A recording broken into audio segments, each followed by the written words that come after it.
How's it going, YouTube? We are back. This is NAR episode 20. It is Monday, September 12th, 2022. In this episode, we're going to go over a Gateway Pundit article. This is by Jim Hoft, published September 11th. And it's confirmed man who beheaded mother in front of horrified neighbors is an illegal immigrant with an expired visa. So right here in this first picture, guys, this is apparently the site where all this happened. I'm kind of circling it. If you look on screen, circling it with my mouse right here. And this is apparently the fire department here with a hose, and they're rinsing what is most likely, well, we all know, a whole lot of blood off of the street right here. So how horrifying, people. This is on Thursday morning. A young mother of two was beheaded in front of horrified witnesses in San Carlos, California. Can you imagine that, guys? You're just out chilling, like maybe with your family, maybe with your kids, whatever the case is, and then you see somebody out in the street get beheaded with a samurai sword. It's insanity. Not to mention it's a woman. I'm guessing she didn't have any kind of protective equipment on her, like a firearm, pepper spray, anything like that, a knife, anything. Or maybe she just didn't have time. I don't know the circumstances. It says the suspect, identified as Jose Solano, severed his ex's head with what was described as a samurai sword. Definitely horrifying, guys. Wow. Solano has a violent criminal past, NBC Bay Area reported. The victim, who had not been identified at the time, had a restraining order against Solano, according to the outlet. The killer was in the country illegally. This is taken off of Twitter right here, suffice it to say 7. It says, replying to Dane Garcia. In custody, Jose Landaeta Solano from Venezuela entered the country on a tourist visa 10 years ago on Obama's watch and never left. Victim was Karina Castro. May she rest in peace. And here's Karina right here, and indeed, may she rest in peace. That is a horrific way to go.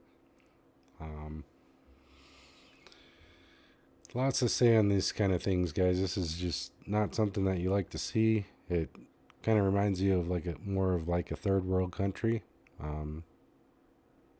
Definitely something that you would see in maybe South America. This guy's from Venezuela.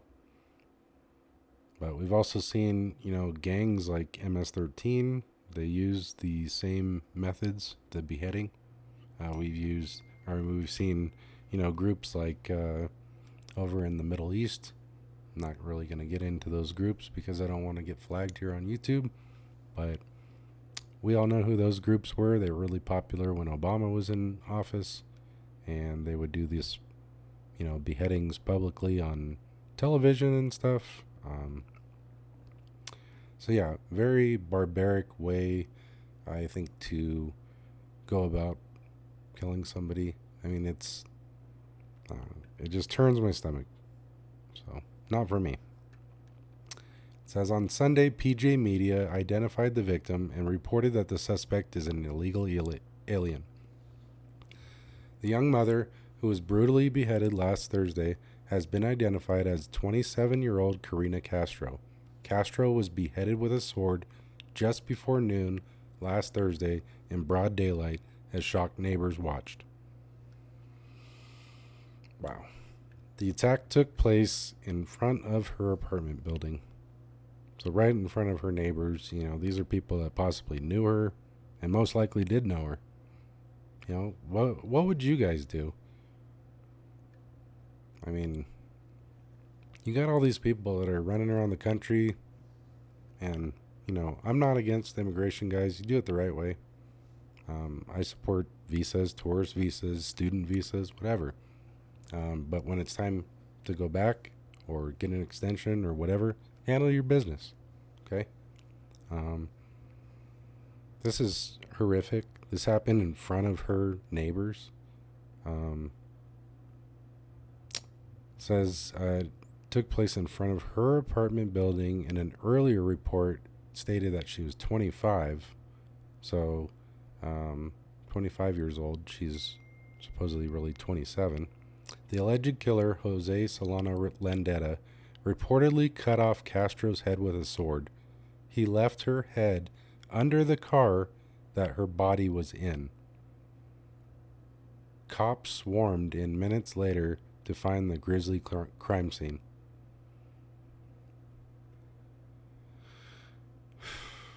Wow. It's like every time you read these, it just kind of like, it takes something from you. It hurts your soul. If you have a heart, if you have a conscience, just to hear the brutality that other people can,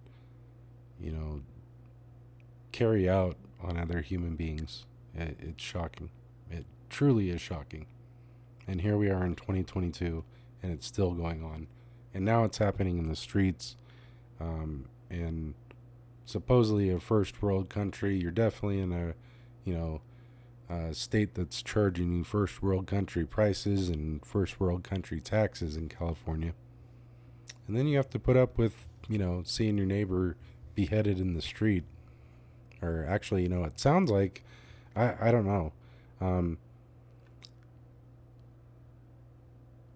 He left her head under the car that her body was in.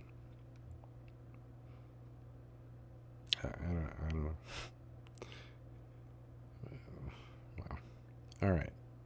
So the cops swarmed in minutes later to find the grisly crime scene, and I'm sure that's going to probably haunt every one of those officers probably for the rest of their lives. I would surely never forget something like that, and that's part of the reason why I don't think I would ever want to be a cop, honestly. Just the things that you would see. Just the same thing as, being a paramedic or, working in the hospitals in the ER or something. You just see some really horrific stuff, some really gruesome stuff, and it's just not for me. It truly does turn my stomach reading these kind of things. But I'm here. I'm bringing these stories to you. This is what matters. And, people need to know that this is happening. And it's not happening in Venezuela. Well, I'm sure it is. But it's not just happening in Venezuela. It's happening here in the United States, in California, on residential streets, outside of apartment complexes, in broad daylight, so everybody can see. That's what we've got going on right here with the lax on crime, the lax on immigration. It's crazy. So let's finish up this article and get this done here. Shortly thereafter, Landaeta returned to the location with two friends and was promptly arrested. That's kind of weird. He just beheaded his ex and then comes back to the location with two of his friends. So what? Were they gonna come back and try to move her body or take it somewhere and try to cover it up? Once he talked to his friends? Interesting. And good for them for finally arresting somebody. I wouldn't be surprised by the time I scrolled down here if it said he was out on bail, honestly. So now it says Landaeta is the father of Castro's 1-year-old toddler. Castro also had a 7-year-old daughter. So she's got two kids. One that he's the father of. That's the 1-year-old toddler. The Santa Monica Observer is reporting Landaeta was in the country illegally. So this is coming from the Santa Monica Observer. Hopefully they check their sources. I'm trying to vet it as best as I can too, folks. If any of this information is incorrect or changes, I'll let you know. So it says he was in the country illegally, claiming he came to the United States from Venezuela 10 years ago on a tourist visa and never left. Every time I saw her, I would beg her, don't talk to him, leave him. And it seemed like the more that I did that, the more she would see him. Castro's father, Marty Castro, lamented to KGO TV. What a tragic story. And yes, it is. Look at that. So I guess that's a 7-year-old from a different father.